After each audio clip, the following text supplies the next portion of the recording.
Amen. Amen. Magandang gabi po mga kapatid. Welcome po sa ating Friday online Bible study. Amen. So tuloy-tuloy na po tayo sa ating pong Facebook online. Binasa na po natin kanina sa ating Google Meet yung ating verses. Mark chapter 5 verses 1 to 13. Amen. Salamat po sa pagbasa ng salita ng Panginoon. And last Friday po, tinakil po natin, ang ating pong pinag-aaralan ng title is, Go Tell Them the Greatness of God. Amen. Ayan po, Yun po yung title natin. And last Friday, napag-usapan po natin is about the tormented soul. Ano po ibig sabihin ng tormented soul? Ayon po sa binasa natin, Mark chapter 5, 1 to 9:21 last Friday, ito pong tormented soul, mga kapatid, ito tumutukoy po doon sa demon-possessed man. At yung pumoses po sa kanya, hindi lang isang demon, hindi lang nag-iisa, legion, ang sabi ng salita ng Panginoon. At yung legion, mga kapatid, in Roman context, pag sinabing legion, ang bilang nito ay parang army na 2,000 to 6,000 men. So, ganun karami yung pumasok na demonyo sa taong ito. Kaya naman siya tinawag natin sa first point natin na tormented soul. Ikaw ba naman pasukan ka ng 6,000 na demonyo sa katawan kung hindi ka makaramdam ng torment? Yung torment, mga kapatid, torture. Hindi lang mind, pati body. Yung whole being ng taong ito, he is tormented. And under this point natin, tormented soul, meron tayong tatlong P. Ano yung tatlong P? His problem, his pain, and his powerlessness. Makikita natin yung katotohanan na yan. You are tormented with the devil, mga kapatid. Problema yon. At nakita natin last Friday, hindi lang ito basta possessed by the demons, mga kapatid. Ito ay tumutukoy din sa mga lost souls or mga unbelievers. Pag ikaw wala kang Kristo, ang lakad natin malamang sa malamang is the course of this world. Kasi we are not guided by the Holy Spirit. Yung mga walang Kristo, walang Holy Spirit yon. So ibang nagga-guide sa kanila. They are leading by the Word. Amen? So tormented yon, problema yon. And when you are leaded by the word, mga kapatid, or by the evil, by the prince of this world, may pain. May pain yon. Hindi mo alam, mga kapatid, na you are heading to hell. Diba? Painful yun. Parang napag-aralan natin doon sa leprous man. Alala niyo yun? Na he can get injured pero hindi niya mararamdaman. Ganun yung kalagayan ng isang makasalanan. Hindi niya alam na papunta siya sa hell. And because without personal relationship with the Lord Jesus Christ, wala siyang Holy Spirit, wala siyang discernment. Yun yung problema at yun yung pain. Ayaw nating makita, especially yung mga mahal natin sa buhay na walang Kristo. Kasi alam natin yung end point. Hell. Without Christ, hell ang patutunguhan ng tao. At yung pangatlo, powerlessness, wala tayong kapangyarihan na takasan ang impyerno apart from the Lord Jesus Christ. Amen? So talagang tormented ang isang taong walang Kristo. Meron siyang problem, meron siyang pain, at wala siyang kakayanan sa sarili niya, powerlessness. Amen? So dyan po natin na uumpisahan yung ating second point tonight. Yung first point natin, tormented soul. Go tell them the greatness of God. Go tell them the greatness of God. First point natin, tormented soul. And point number 2, tonight, mga kapatid, ito po yung ating pag-aaral. Point number 2 natin is the transformative Savior. Transformative Savior. Kung merong tormented soul, merong Savior. At itong Savior na ito, hindi lang basta Savior. Transformative. Makapagbabago. Totoong makakapagligtas. Amen? So, yan yung pag-uusapan natin tonight. Tormented soul, first point. Go, tell them the greatness of God. And point number 2 natin, mga kapatid, the transformative Savior. So magbasa tayo mga kapatid. Basahin ulit natin yung ating verses. Mark chapter 5 verses 6 to 13. For the sake po ng mga kasama natin online, basahin natin ito. Mark chapter 5 verses 6 to 13. And this is what the word says. Mark 5 verse 6. But when he saw Jesus afar off, the devil, the possessed man, he ran and worshipped him. Verse 7, and cried with a loud voice and said, What have I to do with thee, Jesus, the Son of the Most High? I adjure thee by God that thou torment me not. Ayun yung sabi ng demons, ng legion. Verse 8, for he said unto him, Come out of the man, sabi ng Panginoong Jesus, thou unclean spirit. Verse 9, and he asked him, What is thy name? Tinanong ng Panginoon, anong pangalan mo, unclean spirit? And he answered, saying, My name is Legion, for we are many. So, ibig sabihin, hindi lang isa yung sumapi dito sa taong ito, no?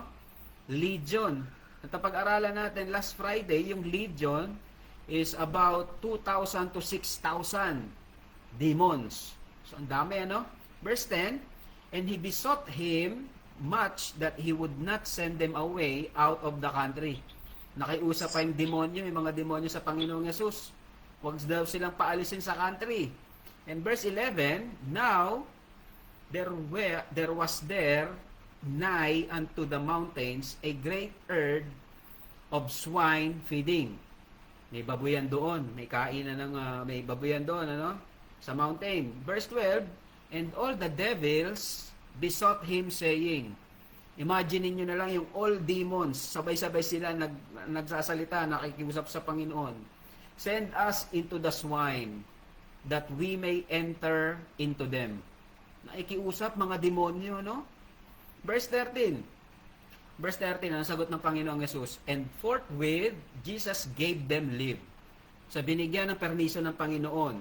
And the unclean spirits went out and entered into the swine. Pumasok sa mga baboy. And the herd ran violently down a steep place into the sea. At yung bilang ng mga baboy, there were about 2,000 and were choked in the sea. At na mga lunod sa dagat. Amen? So for that Bible reading mga kapatid, nagkaroon tayo ng idea kung ano yung pag-uusapan natin. Again, ang ating second point tonight, the transformative Savior. The transformative Savior. Okay. For our first sub-point, mga kapatid, transformative Savior, itong transformative Savior na to, pag-uusapan natin yung una, His compassion. His compassion. Ano ba yung compassion, mga kapatid? Yung compassion is another term or another word for sympathy, empathy, kindness, goodness. Yun yung Savior. Ito yung transformative Savior na to. Meron siyang compassion. Amen? Tingnan natin ulit. Mark chapter 5 verse 6 says, But when he saw Jesus afar off, he ran and worshipped him. He ran and he worshipped him. Mga kapatid, okay, balik tayo sa tormented soul na ito. Everyone in that region, gatherings, mga kapatid, dun sa lugar na yun, sa gatherings, feared this man. Kinakatakutan itong tao na ito. Ikaw ba naman pasukan ng sandamukal na demonyo sa katawan? Katatakutan ka talaga, di ba? They fled in terror when he came near. Pag lumalapit itong sinasapian ng demonyo, nagtatakbuhan yung mga tao. Of course, di ba? They trembled in their houses at the sound of screams of torment. Talaga naman, pag itong tormented soul na ito ay nagsisigaw, alam naman natin yan, pag nanonood tayo ng mga palabas na exorcism, di ba? Yung mga horror films. Nakakatakot.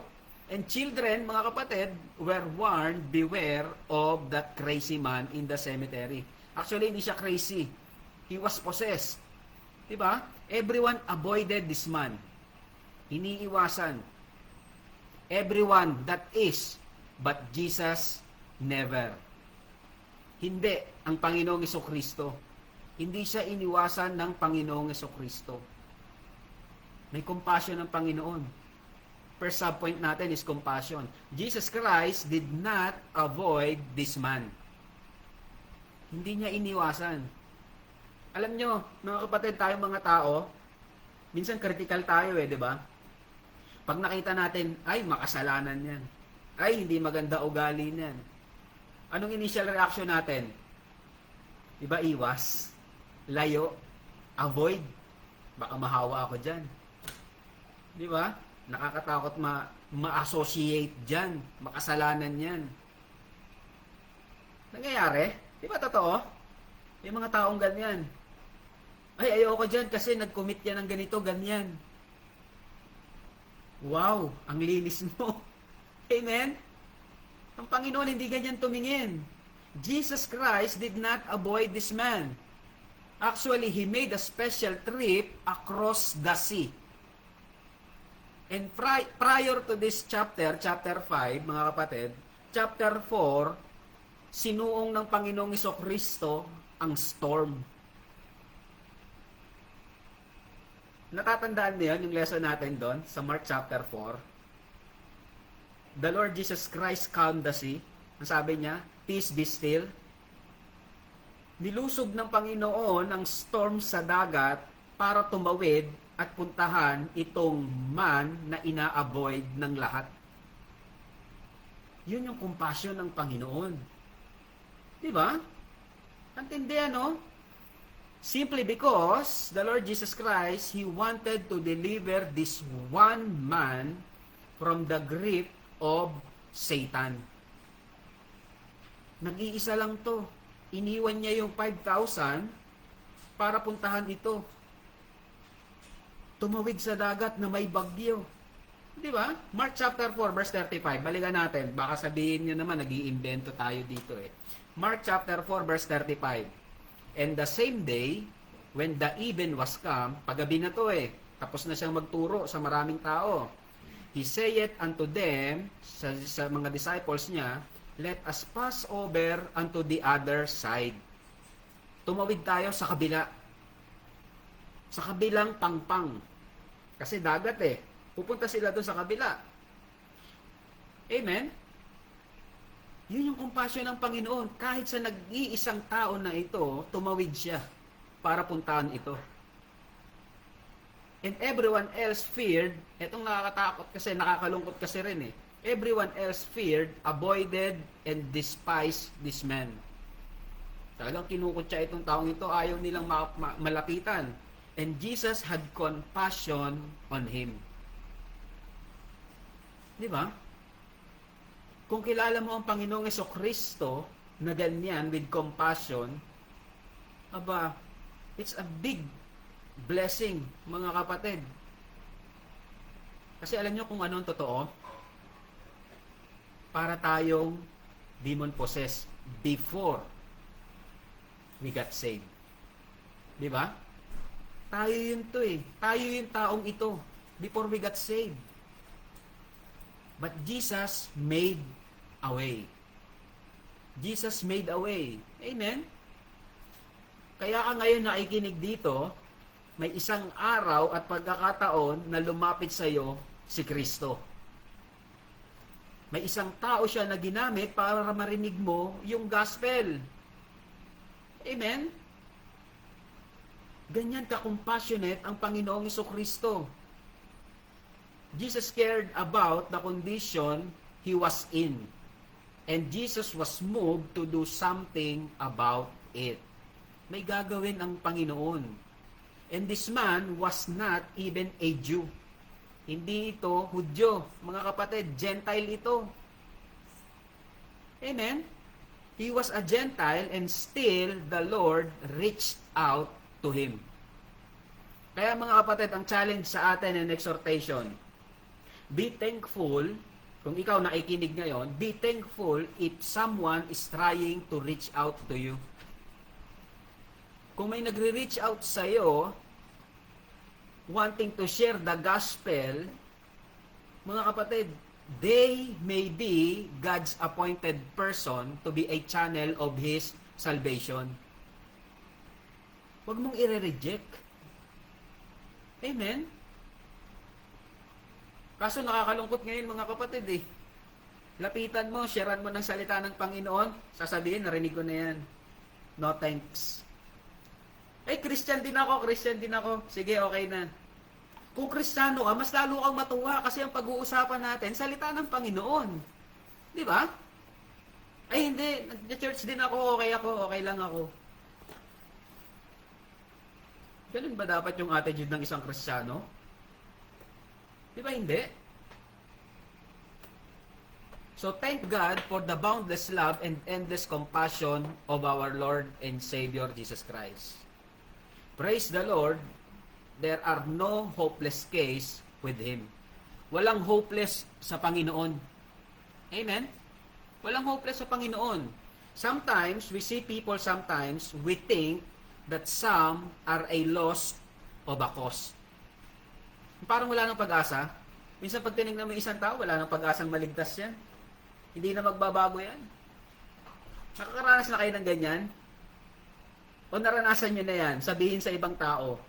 O naranasan nyo yung sabihan kayo ng ganyan. Some people are seen as unreachable or unresponsive to message of salvation. Parang walang personal growth. Nakakita na kayo ng ganyan? O kayo yan? O tayo yan? However, mga kapatid, it is essential to approach this idea with compassion. Gayahin natin yung compassion ng Panginoon. Recognizing that everyone, ikaw at ako, pati yung mga tao sa paligid natin, has their own journey and struggles. May kanya-kanya tayong pinagdadaanan. Baka may pinagdadaanan lang, kaya ganyan. Habaan mo pa ng konti yung pasensya mo. Gamitan mo pa ng grace, abounding grace. Kung paano ang abounding grace ng Panginoon ay lagi nating nasusumpungan. Di ba? Kasi tayo din man eh. Kailangan natin ng grace araw-araw. Amen? Minsan iniisip natin, we wonder if they can be or will be saved. Minsan ganyan, may pag-asa pa ba kaya itong maligtas? Pero sabihin ko sa inyo mga kapatid, surely meron. Kasi alam nyo kung sino ang patotoo? Ikaw at ako. Wala naman tayong pag-asang maligtas before eh. Kasi minsan iniisip natin before akala natin okay tayo.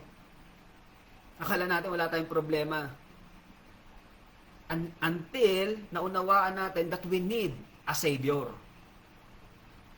Amen? So wag tayong mapagod, manghina, ma-disappoint, ma-discourage, especially sa mga mahal natin sa buhay na wala pang Kristo. Kasi kagaya nila itong demon-possessed man na ito. Amen? Unless magkaroon sila ng personal encounter with the Lord Jesus Christ. Tama? Ganon din tayo. Ganyan na ganyan yung kalagayan natin before. Amen? So mga kapatid, the Lord Jesus Christ, He loved you in spite of your sin. In spite of my sin, He loves us. He came to where we were, just to deliver us from the bondage that grip our hearts and life. Ganon ka-compassionate ang Panginoon. From heaven, He went down to earth. Nagkatawang tao. Di ba? Amen ba? He loved you enough to die for you on the cross. Ganun kanya kamahal. Romans 5. Tingnan nyo. Romans chapter 5, verses 6 to 9. Tingnan natin kung gaano tayo kamahal ng Diyos. Romans 5, verses 6 to 9. Verse 6. For when we were yet without strength, nung tayo ay wala pang lakas o kakayanan, in due time, Christ died for the ungodly. Sino yung ungodly? Tayo. Christ died for the ungodly, you and me. 7, verse 7, Romans 5, for scarcely for a righteous man will one die, Yet peradventure for a good man, some would even dare to die. Yung mga mabubuting tao, handa naman silang mamatay sa kapwa nilang mabuti, di ba? Pag mabuti ka sa kanya, pag mabuti sa iyo ang isang tao, handa ka mamatay para sa kanya. Tama ba? Pero ang Panginoon iba. Verse 8, Romans 5 verse 8, ito ang nangyari. But God commended His love toward us in that while we were yet sinners, Christ died for us. Makasalanan pa tayo at namatay na para sa atin ang Panginoong Hesukristo. Hindi siya namatay sa mababait. Namatay siya para sa mga makasalanan na nangangailangan ng kaligtasan. Amen? Yan yung Panginoon na kilala ko. With compassion. Verse 9, much more than being now justified by His blood. Ito yung pinangahawakan natin eh. We are cleansed by the blood of the Lord Jesus Christ. We shall be saved from the wrath through Him. Ano yung wrath dito? Ito yung galit ng Diyos eh. Na at the end of the day, pag wala kang Kristo, itatapon ka sa impyerno. But because of the blood of the Lord Jesus Christ, we are spared from that wrath. Amen? So, ganyan ang compassion ng Panginoong Yesus. So, balikan natin yung point number 1 natin. The tormented soul. Kung wala kang Kristo, ikaw yan. O kung meron ka ng Kristo, na-save na tayo pa rin yon before. So, if we understand that, mga kapatid, yung weight ng bagay na yan, ano dapat mong ginagawa? Okay lang sa'yo? Na-save ka? Wala ka nang gagawin? Kaya naman yun, di ba? Sa maliit nating kaparaanan, let us share that Jesus saves. Ikwento natin ang Panginoong kilala ko, compassionate. Hindi napapagod. Hindi napapagod na ibigay sa akin yung grace niya araw-araw. Amen? Kahit sa pinakamasamang tao na pwede nating maisip. No one is beyond the compassionate touch of the Master. Wala. Wala, mga kapatid. Not even Saul. Kilala niyo si Saul? Si Apostle Paul? Bago siya maging Apostle Paul, siya muna si Saul. Walang kapag-asa. Anong trabaho nito? Usigin yung mga Kristiyano, ipakulong at pagpapatayin. But the Lord Jesus Christ sees him in different way. Amen? Sino pa? Ikaw at ako. Ikaw na mismo. Huwag ka na maghanap ng iba pang example. Di ba? Jesus sees people with a different set of eyes than we do. Tayo kasi pag nagkasala sa atin yung tao, ay X ka na. Mark ka na. Hindi mo na ako makukuha ng simpatya. Di ba? Ganyan ang tao pag tumingin. We see their sins. But Jesus sees what He can make of their lives. Di ba? Tayo pag tumingin sa laseng, lasenggo yan. But ang Panginoon pag tumingin, pwedeng maging deacon yan. Pag tayo tumingin sa drug addict, walang pag-asa yan. Sa kulungan dapat yan. Pero ang Panginoon, pag tumingin, pwedeng maging preacher yan. Diba? Minsan pag tumingin tayo, wala yan, prostitute yan. Nagbibenta ng laman yan. Pero ang Panginoon, pag tumingin, akala mo, pwedeng maging choir yan sa church. Amen? Alam niyo ba yung lola ng Panginoong Hesukristo? Kilala niyo sino yung lola ng Panginoong Hesukristo? Harlot sa Book of Joshua. Siya yung naging lola ng Panginoong Hesukristo, kalula-lulahan. Amen? So, ganun tumingin ng Panginoon sa future ng tao. Ganyan siya compassionate. That is how lives are changed when they come to know Jesus. Amen? So He will take what you give Him and He will give you something much more precious in return. Kaya yung buhay natin dating pariwara, pag binigay natin sa Panginoon, magiging precious gold yan. Magagamit para sa kanyang kaluwalhatian. Amen? That is the transformative Savior. First subpoint natin, His compassion. Pwede kanyang baguhin. Amen? So, it is amazing what Jesus can do when a life is placed in His hands. Kaya isipin mo na lang kung anong magagawa sa iyo ng Panginoon pag nilagay mo yung buhay mo sa kamay niya. Di ba? 2 Corinthians chapter 5 verse 17. Ito yung mangyayari. Kung totoo kang na kay Kristo na, may Kristo ka na, ito yung mangyayari sa iyo. 2 Corinthians 5:17. Therefore, if any man be in Christ, he is a new creature. All things are passed away, behold, all things are become new. Amen? Ganyan ka-compassionate ang Panginoon. Pag inilagay mo ang iyong buhay sa kanyang mga kamay, magiging bagong nilalang ka na. Sa mga susunod pa nating pag-aaral, makikita natin itong demon-possessed man na ito, na kung dati sinusugatan niya yung kanyang katawan, nagsisisigaw siya araw at gabi sa sementeryo at sa bundok, makikita natin yung pagbabago. Actually, nasa third point yon, pero second point pa lang tayo. But ang point is, mga kapatid, if you are in Christ, you are a new creature. Kaya mga kapatid, meron tayong pagsusuri dapat eh. Kung yung buhay natin, parehas pa rin noon, at ngayon sinasabi natin meron tayong Kristo, tanungin natin ating sarili, are we really in Christ? Amen? John chapter 3 verse 3. Jesus answered and said unto him, Verily, verily, I say unto thee, except a man be born again, he cannot see the kingdom of God. So, kailangan mong maipanganak muli. Kaya wag tayong magtataka kung ang tao ay hindi nagbabago. Baka hindi siya naipanganak muli. Di ba? Nag-expect tayo ng life, hindi naman pala ipinanganak. Di ba?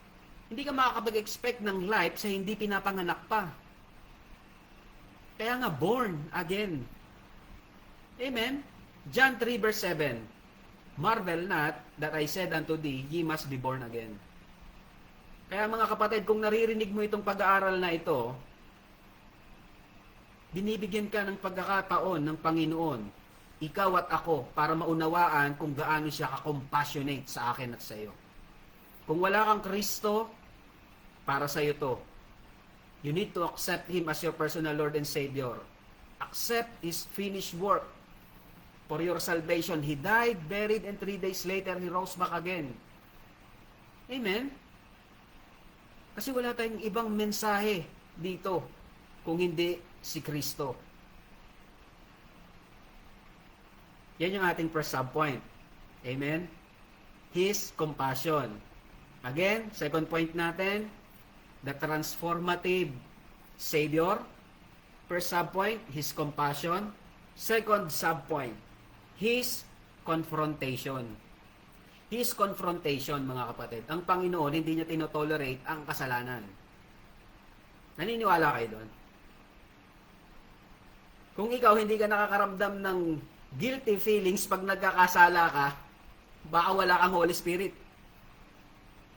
Ang totoong Kristiyano, hindi na masaya sa kasalanan. Actually, laging malungkot yan, laging nag-iisip, laging nag-aalala, laging may takot. Kasi may Holy Spirit na nagpapaalala sa kanya. Amen? So, pag-usapan natin itong His confrontation with regard to this demon-possessed man. Mark chapter 5, 6-13. Basahin ulit natin yung ating verses. Ulitin natin para maunawaan natin kung ano tong confrontation na nangyari. Mark chapter 5 verses 6-13. Verse 6. But when he saw Jesus afar off, he ran and worshipped him. Biruin nyo, pati devil nag-worship sa Panginoon, ano? Verse 7, and he cried with a loud voice and said, "What have I to do with thee, Jesus, the Son of the Most High God?" Yung devil kilala ang Panginoon na siya ay the most high, Son of the Most High God. Kilala siya ng demonyo. I adjure thee by God that thou torment me not. Antindi, no? Yung demonyo, nakikiusap pa sa Panginoon. Verse 8, for he said unto him, "Come out of the man, thou unclean spirit." At ang sagot ng Panginoon, umalis ka dyan, lumayas ka dyan. And verse 9, and he asked him, "What is thy name?" Anong pangalan mo? Ikaw, na nakikinig din, anong pangalan mo? Amen? Anong pangalan mo? Tanong niya dito sa demon. And he answered, saying, "My name is Legion, for we are many." Ang dami pala nila. Ang dami nyo pala dyan na nanonood ngayon. Amen? Anong sabi ng Panginoon? And he besought him much that he would not send them away out of the country. Nakiusap pa itong mga demons, mga devil na ito, no? Huwag mo kaming paalisin dito sa lugar na to. Verse 11, now there was there nigh unto the mountains a great herd of swine feeding. May babuyan doon. Verse 12, and all the devils besought him, saying, "Send us into the swine, that we may enter into them." Sa mga baboy na lang kami sasapi, Lord. Verse 13, and forthwith Jesus gave them leave. Pinayagan. Galing, ano? Buti pa yung mga demonyo marunong mag-pray at pinayagan pa ng Panginoon. And the unclean spirits went out and entered into the swine. And the herd ran violently down a steep place into the sea. They were about 2,000 and were choked in the sea. Imagine niyo na lang yung 2,000 pigs nagtatakbuhan. Dire-diretso sa steep, diretso sa dagat. 'Di ba? Nakakatakot imagine niyo tapos naandun ka sa gilid o kaya madaanan ka ng mga nagtatakbuhan na 'yon. Na-imagine niyo ba? Actually, ang ganda i-imagine ng mga salita ng Panginoon kasi totoong nangyari ito. Amen? Tingnan natin confrontation, ha. Balikan natin yung tormented man. This man who ran from everyone else ran to the Lord. Amen? And fell at his feet. The demons that drove this man away from all human relationships drove him to the feet of Jesus. Ang tindi, no? Ang tindi ng pagkakataon na ito. Why? Why, mga kapatid? They did not fall down before Jesus to worship Him as Lord. They fell down in acknowledge of His deity. Ito yung sinasabi ko, mga kapatid. Kilala ng mga devil ang Panginoong Jesucristo na bilang Diyos. They were bowing in subjection to the Lord of Lords. And Jesus confronts the demons, ordering to release their captive. Sa verse 8, di ba? Sabi ng Panginoon, "Come out of the man, thou unclean spirit." At anong takot ng mga demons? Baka padala na sila agad sa impyerno. Anong sabi nila sa verse 7? And cried with a loud voice and said, "What have I to do with thee, Jesus, the Son of the Most High God? I adjure thee by God that thou torment me not." Kasi dun sa cross-reference na ito, mga kapatid, sa Luke chapter 8 verse 31, ito yung sabi ng mga demonyo. Luke 8:31, tingnan nyo. And they besought him that he would not command them to go out into the deep. Amen? So kung babasahin natin yung cross-reference nito sa Luke chapter 8, ipinakita ni Luke dito, ni Dr. Luke, na ang request ng mga demonyo, wag silang ipadala sa impyerno na diretso. Kasi alam ng mga demonyo yung kakalagyan nila pag nandun na sila. At alam nyo, mga kapatid, yan ang hindi nakikita ng tao. Kung ang demonyo takot sa impyerno, ang tao parang hindi. Di ba? Naisip nyo yun? Sesyaran mo ng gospel na totoo ang heaven, totoo ang hell, they do not care. Kaya yung mga puso natin sa ating mga mahal sa buhay, ganun na lang kasakit pag tinatanggihan nila yung pag-invite natin sa Bible study. Yung pang-invite natin sa church services. Kasi even the devil recognize the torment in hell. Napadasal yung mga demonyo, Lord, wag mo akong ipadala sa interno. Amen? Kahit yung demonyo natutong magdasal para iwasan lang yung impyerno Naisip ba natin yan, mga kapatid? The demons then request that they might be allowed to enter into the herd of swine that was feeding nearby. And the Lord Jesus Christ gives them permission and they leave the body of man and enter the swine. So mga kapatid, and when they do, when the demons entered into the swine cannot tolerate the demons. Hindi kaya ng mga baboy, napasukan sila ng demonyo sa katawan. Anong ginawa nila? They ran violently sa steep at nagpahulog doon sa dagat at nangamatay. Amen? Ano katotohanan dito, mga kapatid? This is a strange passage. Bakit? Bakit kaya? Because it teaches us some important truths. Anong important truths doon? It teaches us that all spirits, even the evil spirits, are subject to the Lord's authority. Diba? Kaya kung ikaw, saved ka, meron kang Holy Spirit. The God Himself is indwelling in you and in me. And that Holy Spirit is God. And has the authority over all other spirits. Kaya nga sabi ni Apostle dyan, greater is He that is in you than he that is in the world. Amen?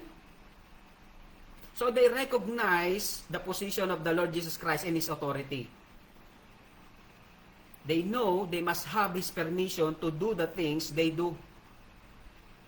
Makikita pa rin natin dito yung sovereignty ng Panginoon. May nangyayari sa ating mga buhay na alam natin na masakit, pero lahat yan, nagdaan yan sa kontrol ng Panginoon. With His permission. Amen? Kaya lang beware, mga kapatid, hindi lahat ng nangyayari sa atin allowed ng Panginoon para to test us. Most of them, most of the time, consequence lang ng mga mali nating desisyon. Amen? So these demons, mga kapatid, Jesus is the master even of the demons.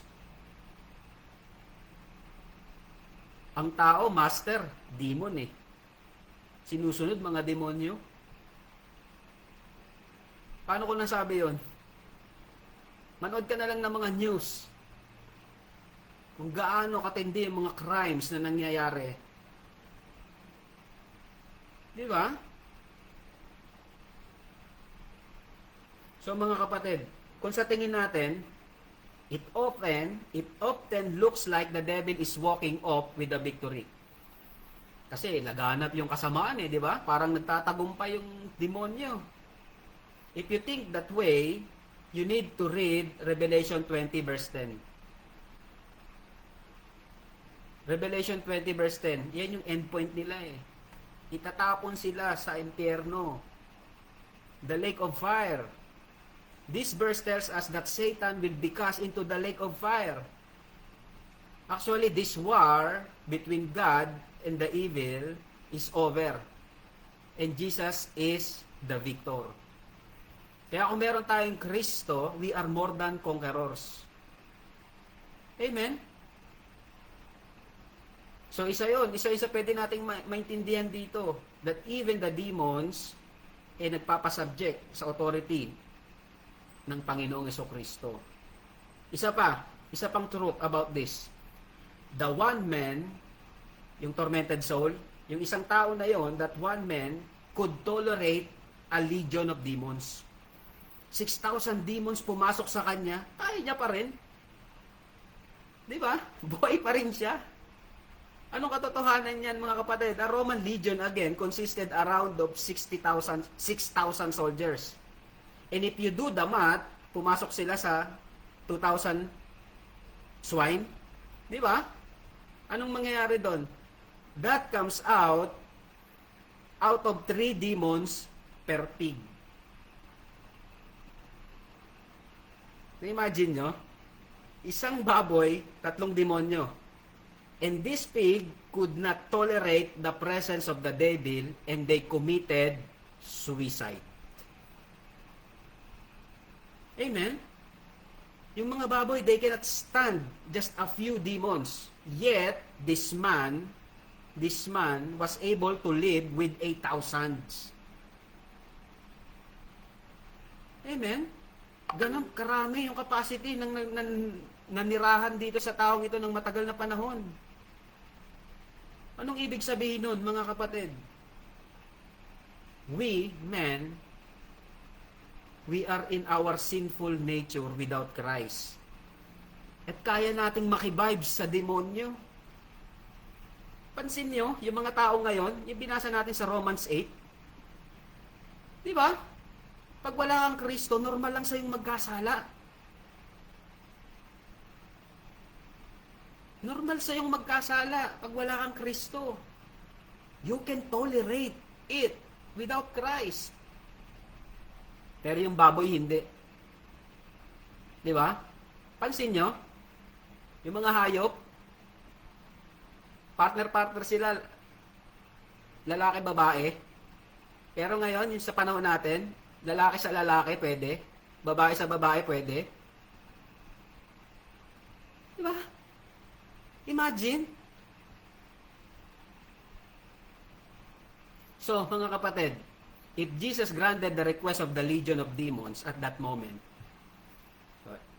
ano na natin yon? Lampasan na natin yan, yung mga bagay na yan. Kasi alam ko, alam niyo na rin yan eh. Isa na lang paalaala. So, dito tayo focus ngayon. If Jesus granted the request of the legion of the demons at that moment, what makes you think He will not listen to your prayers? Di ba? Demonyo nga, pinakinggan eh. Think about that for a minute. Amen? 1 Peter 5:7. Alam naman natin tong verse na to eh. Casting all your cares upon Him, for He careth for you. Anong alalahanin mo ngayon, gabing ito? Alam ng Panginoon yun. Di ba? 2 Fridays ago, hindi nagsasalita si Jairus. Natatandaan niyo ba? Yung fear niya na mamamatay yung kanyang anak na andun. Hindi siya nagsasalita. Pero alam ng Panginoon yung nararamdaman ni Jairus. Anong sabi niya? Be not afraid, only believe. If the Lord Jesus Christ granted the request of the legion of demons, lalo na ikaw, anak niya eh. Diba? This verse reminds the believers, you and me, that God is attentive to our prayers. He is not just attentive. He cares deeply about our concerns. So, anong sabi niya? Casting all your cares upon Him, for He careth for you. All. Lahat. Lahat daw. Amen? So, yan yung kagandahan ng ating transformative Savior. Point number 2. Meron siyang compassion at meron siyang confrontation. Kung tayo, mga kapatid, mga mananampalataya, nauhulog pa rin sa kasalanan, may confrontation. The Holy Spirit, hindi ka patutulugin yan. Amen? Yan ay kaibahan natin ngayon. Meron na tayong nagko-confront sa atin everyday. Uy, mali yan. Nag-iisip ka na naman ng hindi maganda. Nagsinungaling ka. Di ba? Pero at the end of the day, babalik tayo sa subpoint natin, subpoint number 1, yung compassion ng Panginoon. Yung grace niya nag-a-abound. So for our third point, third sub-point, tapusin na natin. Third sub-point, His command. Kung ang ating transformative Savior, meron siyang compassion, meron siyang confrontation, third sub-point, meron siyang command. His command. Verse 13, basahin natin. Hindi na tayo magtatagal dito sa verse 13. His command, mga kapatid. The transformative Savior, His command. Verse 13, chapter 5 ng Mark. And forthwith, Jesus gave them leave. And the unclean spirits went out and entered into the swine.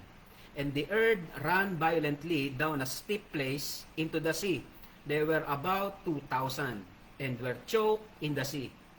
And this is something you and I must think about. Again, kung ikaw wala pang Kristo na nanonood ngayon, wala ka pang Kristo, wala kang personal na relasyon kay Kristo, think about this. If the legion of demons believe in Jesus, what makes us different from them if we claim that we believe in Him? Anong pagkakaiba natin? Anong assurance natin na tayo ay ligtas?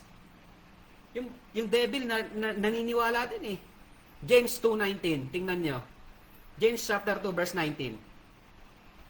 Thou believest that there is one God. Naniniwala ka na mayroong isang Diyos. Thou doest well. Okay. Pero yung kasunod ang sabi, the devils also believe and tremble. Nakita niyo yun? Yung demonyo naniniwala din at nanginginig pa. So ano kaibahan natin? Paano kayo tayo magkakaroon ng assurance na tayo ay ligtas? Kung ang devil naniniwala at nanginginig, tayo nga hindi nanginginig. Di ba? This verse, mga kapatid, highlights the importance of living out of one's faith beyond mere belief. The difference between believers and demons is not just belief, but the transformation that comes through the relationship with God. Yun pala yun. Kaya nga ang point natin, transformative Savior di ba? May transformation na nangyayari sa'yo. Yung devil ba na sumapi sa mga baboy, may transformation? Di ba wala?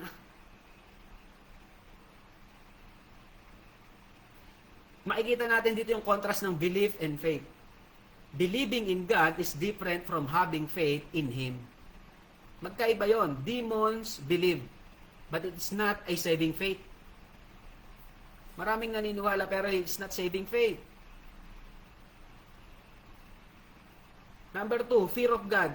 The demons tremble with fear, but believers are called to reverent fear that draw them closer to God. Yung fear natin, kung totoo tayong mananampalataya, fear tayo na masaktan natin ng Panginoon sa mga kasalanang pwede nating magawa. Yun yung fear. With reverence, with respect. Obedience and action. True faith produces obedience and good works, demonstrating a transformed life. Amen? So nakikita niyo ba yan sa inyong mga sarili? Nakikita ba natin yan sa ating mga sarili? Sana makita natin yan, yung difference natin sa demons. Amen? So kung babalikan natin itong tao na ito, itong tormented soul na ito, third subpoint natin, the command, makikita natin dito mga kapatid, every human effort, kung babalik tayo ron sa chapter 5 verse 1 to 13, every human effort, o 1 to 5 mga kapatid, every human effort had failed to deliver this poor, tormented soul from the bondage. Anong ginawa nila noon? Di ba tinatalian siya ng chains and fetters? Natatandaan niyo pa? Yung chain sa kamay, yung fetters sa paa. Pero parang pinupunit niya lang na parang papel, yung mga kadena na yon. Every human effort had failed to deliver this poor, tormented soul from his bondage. Everything that had been tried to help him regain a grip on his own sanity had proven useless. Useless. As long, mga kapatid, na ang tao walang Kristo sa puso, kahit anong rehabilitation program ang gawin mo dyan, hindi yan magbabago. Transformation starts with the relationship with the Lord Jesus Christ. Amen? Mark 5 verse 8. Tingnan nyo. Just a words from the Lord Jesus Christ, this demon-possessed was freed. Mark 5:8 says, for he said unto him, come out of the man, thou unclean spirit. Ganyan makapangyarihan ang salita ng Panginoon. Amen? Tanging Panginoon lang ang may kakayanan yan. That is the glory of God's salvation. Kaya nga, every Friday, di tayo napapagod mag-Bible study, di ba? Kasi lahat tayo nakinabang niyan. Sana wag rin tayo mapagod na i-share ito, patotohanan na ito. Di ba? Man can try his religious works. Ang dami nagpapakabanal-banal ngayon eh. Outwardly. Pero hindi ka kayang iligtas niyan. They will all fail to save by their good works. Kasi ang salvation, mga kapatid, Ephesians 2 verse 8 and 9. Tingnan nyo. Ephesians chapter 2 verses 8 and 9 says, for by grace are ye saved. Grasya lang ng Panginoon, kaya from the other side, He crossed the sea, faced the storm, just to be with this man. It is by grace. For by grace are ye saved through faith. And that not of yourselves. It is the gift of God. Kung mauunawaan natin yan, mga kapatid, wala akong ginawa, pero naligtas ako. Nakakahiya naman, wala ka pang gawin, naligtas ka na. Di ba? Sanctification. May part ka na, gawin mo naman yan. Isolate yourself from the world. Not of works, lest any man should boast. Yung good works, kasunod na lang yan ng salvation. Di ba? Man can try his psychological trickeries. Ang daming ganyan. But they will never convert the sinner's heart. Papansin nyo yung mga programang rehabilitation center, mga ilang buwan lang, magbabago. Pero after few months, balik sa dati. Hanggat hindi nababago yung puso. Man can try pills as options. His programs, his practices, but they will never save a single soul from hell. Hindi. There is one solution to the problem of sin, and that is Jesus.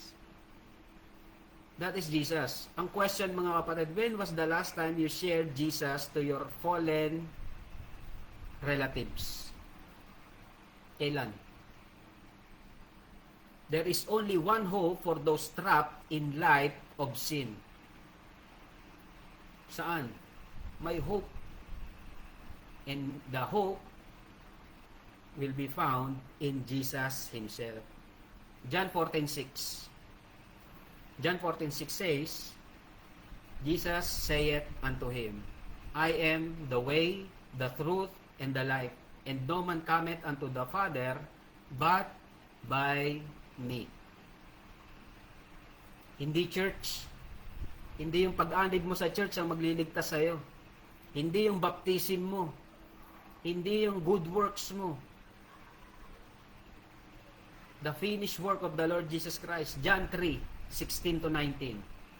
For God so loved the world that He gave His only begotten Son, that whosoever believeth in Him should not perish but have everlasting life. For God sent not His Son into the world to condemn the world, but that the world through Him might be saved. So na kay Kristo lang ang kaligtasan. Verse 18, He that believeth on Him is not condemned, So kung naniniwala ka na si Kristo ay Diyos, galing sa Diyos, at way lang ng kaligtasan, he that believeth on Him is not condemned, but he that believeth not is condemned already. So hindi ka pa namamatay, alam mong condemned ko na sa hell, pag hindi ka naniwala sa Kanya. Itong offer na ito ay offer sa lahat.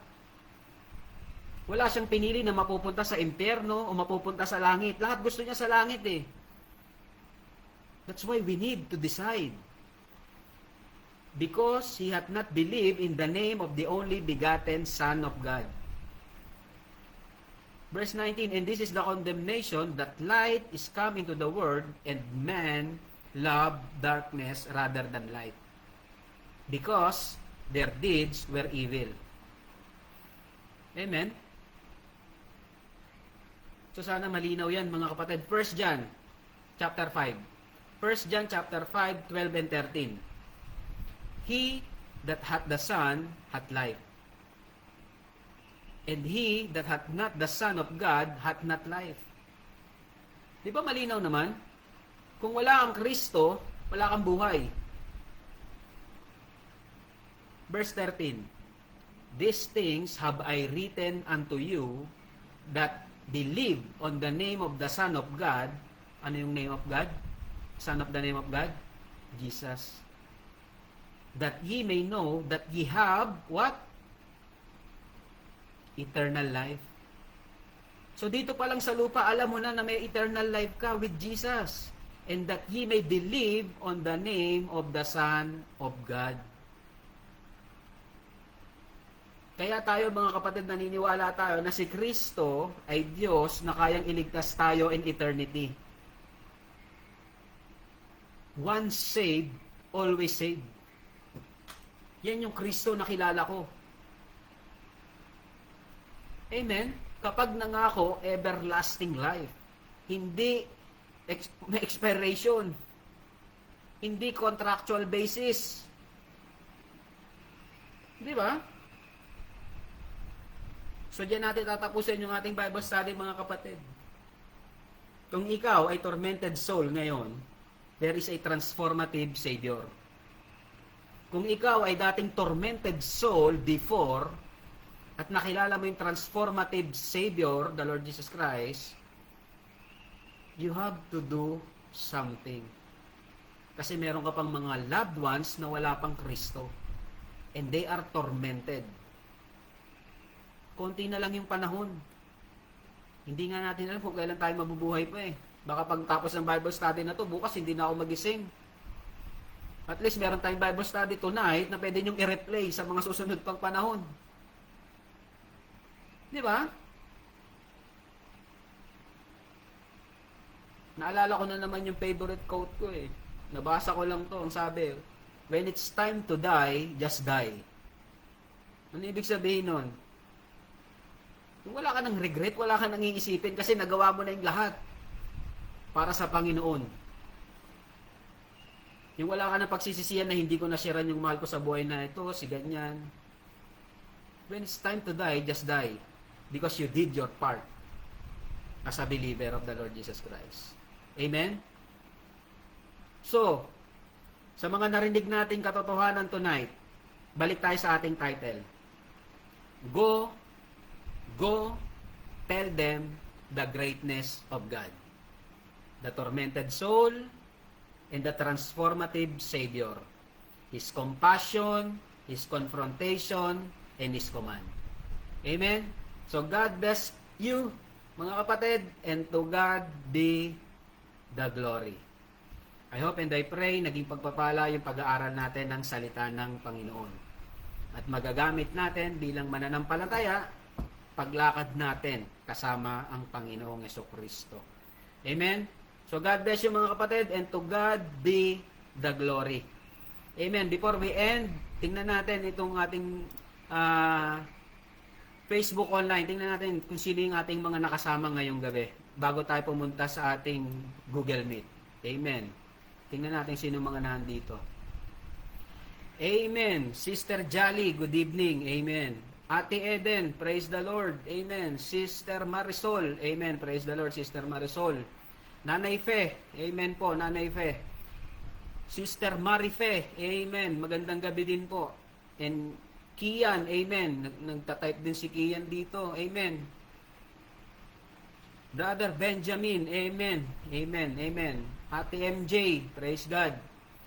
Brother Romel Labrador, amen. Amen. Nanay Ophel, amen. Praise the Lord. And Ate Eden, amen, Ate Eden. Amen, amen. So mga kapatid, salamat po sa lahat ng mga naka-join sa atin ngayong gabi. I hope and I pray, hindi lang yan pumasok dito at lumabas dito. Manatili dito at manatili din dito. Amen? God bless you and to God be the glory. End na po natin yung ating Facebook Live. Dako po tayo sa ating Thanksgiving and prayer time sa Google Meet. God bless mga kapatid. See you again next Friday. To God be the glory.